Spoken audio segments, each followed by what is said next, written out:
as one lives in time and becomes more and more conscious of time, we tend more and more to pursue the future, as I said a little while ago.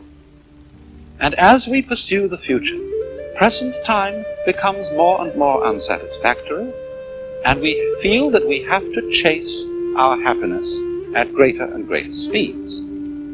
I was talking the other day to a college president who said, "You know, I'm so busy now that I'm going to have to get a helicopter."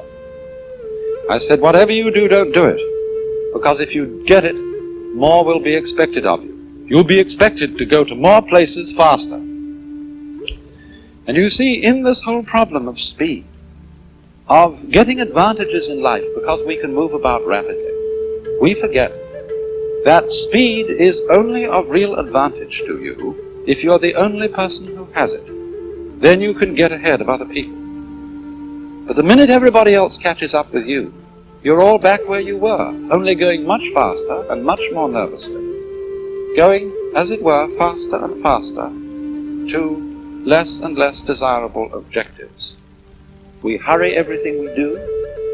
We make our products, our houses, our furniture, our clothes, so that they become obsolete quickly. We're in such a hurry to get everything done. We pay attention to the front rather than the back. Who, for example, in this day and age, has time to do anything like this? Here's a piece of Chinese embroidery. Those among you who've ever done any embroidery, some of the ladies, will no doubt recognize that this is a kind of stitch called needlepoint.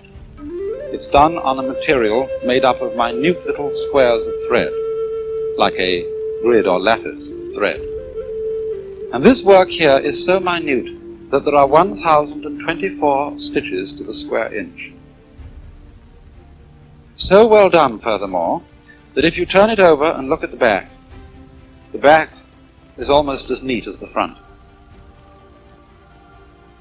You know, ordinarily when you embroider, you take shortcuts around the back and take threads, jumping spaces and tying knots and things of that kind.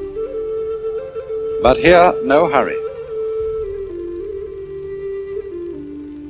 Or take such an ordinary object as a lady's pocketbook. This again is Chinese embroidery work in shaded silk, very patiently done over a padded base underneath so that the figures stand out. And inside it, a little sewing case, which opens up, showing concealed within the place for the scissors, but the most delicate work. But in this day and age, we don't have time for it. Because we are always in a hurry to get things finished, and so the things that we finish weren't worth finishing because they were done so fast. After all, the enjoyment of our world is not really unlike listening to music. We don't play music in order to get somewhere. I mean, if the objective of music were to arrive at a point, say the last bar, the final great crashing chords of the symphony, well then all we'd do, we'd be just hurry up its playing, play it as fast as possible so as to get to the culmination, the end, as soon as possible. Or just cut out the whole symphony and play only the last bars. To be able to enjoy it, we have got to live each moment of the playing and listen to it as if it were the only thing important to listen to. And then if we do that, our time has an entirely different quality. It's represented in a Buddhist saying that spring does not become the summer. There is spring, and then there is summer. Firewood does not turn into ashes.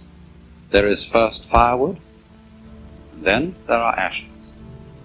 The two stages being, as it were, sufficient by themselves. And this is intended to give the idea of living in a fully concrete present into which you settle in. I mean, the present for most of us is, isn't it, just a hairline on a dial. And the hand goes by it flash, and there's nothing in it, one after another. But here there is an entirely different sense of the present, as something you can settle into. There's a line behind me from a Chinese poem, and it says, literally, day, ditto, in other words, day, day, that is good day. Every day is a good day. And it comes as the last line of this poem. In spring, hundreds of flowers. In summer, refreshing breeze. In autumn, the moon. Free your mind from idle thoughts, and for you, every season is a good season, or every day is a good day. And idle thoughts mean illusory thoughts, thoughts of pursuing a future, thoughts of making one's happiness depend on something which isn't here at all.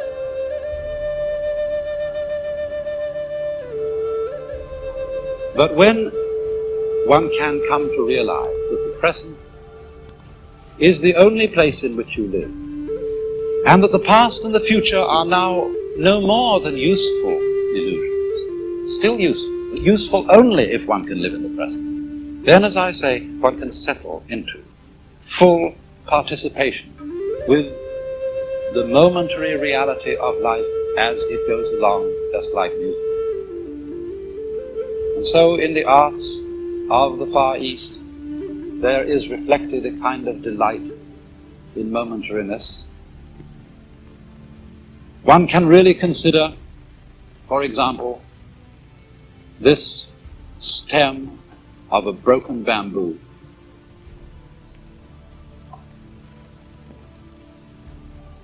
Or, not only in painting, but in poetry, a poem in the Japanese haiku style, poems which just crystallize a single moment. In the dark forest, a berry drops, the sound of the water.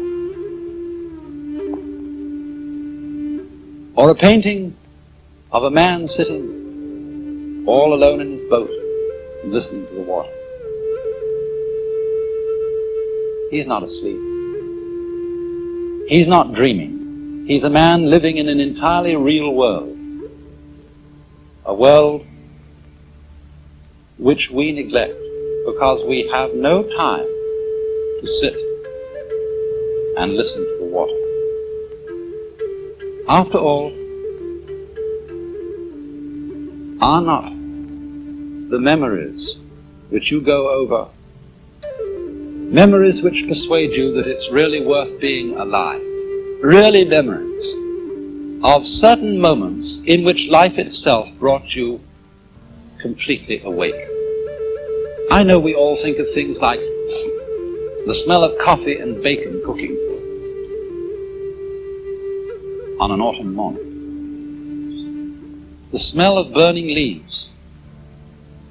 I remember particularly for me one glimpse of a flock of sunlit pigeons against the dark background of a thundercloud. And it's incidents like that that are very largely celebrated in Far Eastern art and poetry. Perceptions of the full reality and intensity of the moment. Such a one as this. The sea darkens. The voices of the wild ducks are faintly white. A brushwood gate, and for a lock, this snail. Or paintings where one sees just a few birds on a branch, so vividly alive that you somehow think the next time you look at the branch, the birds won't be there.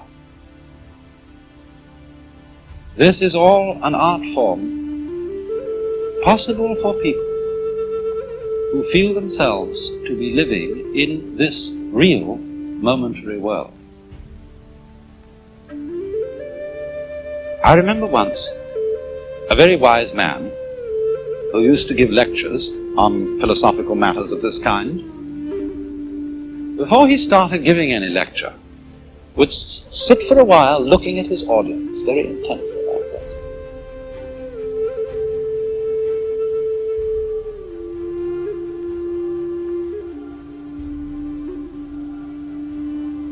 And then quite suddenly he would say, "Wake up! You're all fast asleep. And if you don't wake up, I won't give any lecture."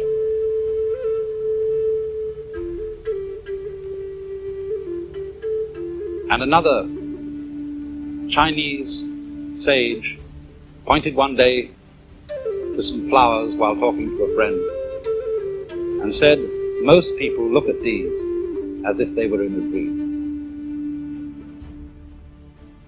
And Buddha, one of the wisest of the sons of Asia, his real name was Gautama, but he was called Buddha because Buddha means the awakened one, the man who woke up. Now, in what sense was he awake? He was awake in the sense that he was completely all here. After all, we say about a person who's nuts, he's not all here. He's not all there. But our whole culture, our whole civilization, insofar as it is involved with time and living only for a future, is nuts. It's not all here. We are not awake. We are not completely alive now. And consequently, we are so hungry and so greedy, because everything seems tasteless. We are living for an abstraction which has not yet come to be, and we don't know what really is.